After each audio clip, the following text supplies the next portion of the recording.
Hopeful to achieve economic integration with Iraq, Egypt's President Abdel Fattah el-Sisi and King Abdullah II of Jordan arrived in Baghdad.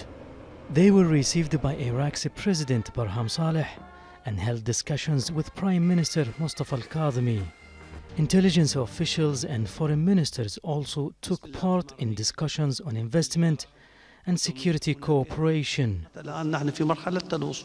We are now ahead of carrying out projects like power grids, agriculture, transportation and food security, as well as the financial and banking relations and infrastructure development.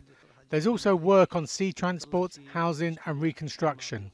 Establishing a free trade zone on the border between Iraq and Jordan was also on the agenda, along with constructing a road to link the three countries, transferring Egyptian workers and electricity to Iraq, and constructing a pipeline to transfer oil from Iraq to Egypt. But despite having nearly 5 million people unemployed, Iraq could benefit the least.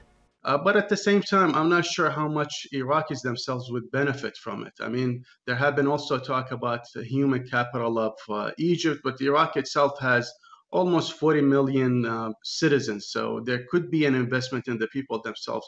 At the same time, also, instead of buying electricity from other countries, whether that's Jordan, Egypt, or even Iran, Iraq should invest in electricity grids within Iraq itself, and it has failed in doing that because of the factors that I mentioned earlier.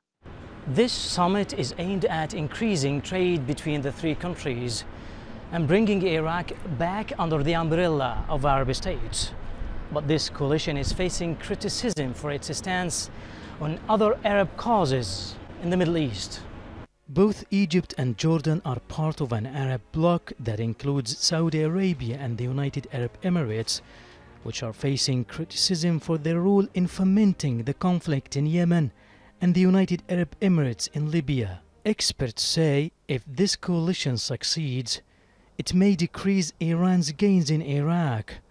But with a new leadership expected to take over in Iraq after elections in October, what can be achieved at this summit is open to question. Mahmoud Abdelwahed, Aljazeera, Baghdad.